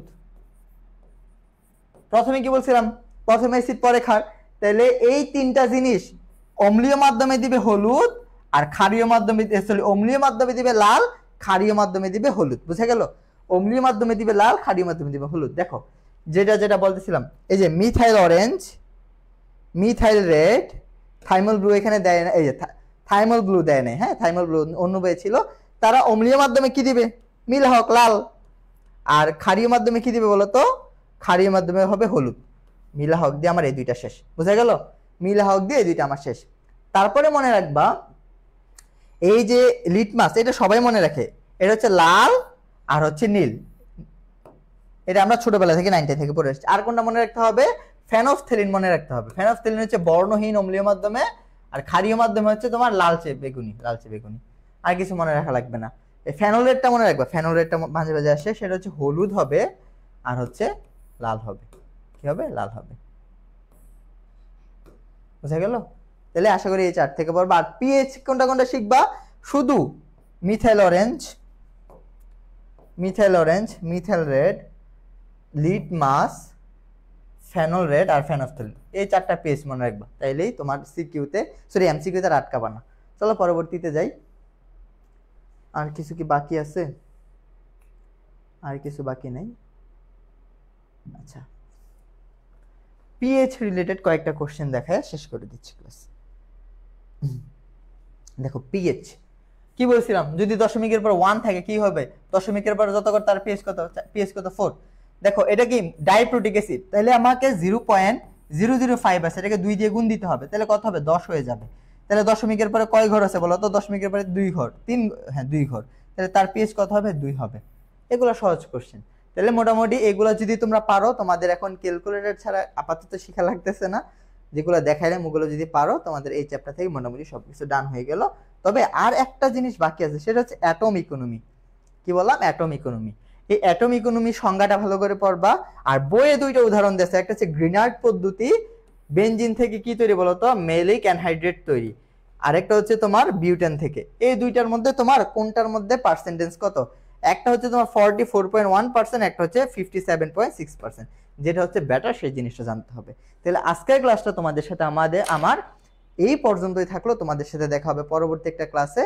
সকলেই ভালো থাকো। তোমাদের সাথে পরবর্তী একটা ক্লাসে দেখা হবে, হয়তো সিকিউ ক্লাস নিয়ে বা পরবর্তী এমসিকিউ ক্লাস নিয়ে। আসসালামু আলাইকুম। তোমাদের যদি কোনো কোশ্চেন থাকে তোমরা করতে পারো। তোমাদের যদি কোনো প্রশ্ন থাকে তোমরা 1 মিনিটের মধ্যে কোশ্চেন করতে পারো। হ্যাঁ, আমি হচ্ছে শেষ করার আগে আগে তোমরা কোনো প্রশ্ন থাকলে করতে পারো। Spot PDF.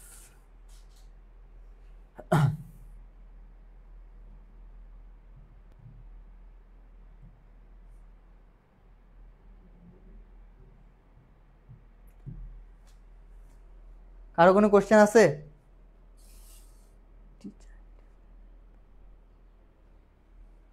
কি লিখছে? ফার্স্ট ইয়ার নাকি? Teacher PDF.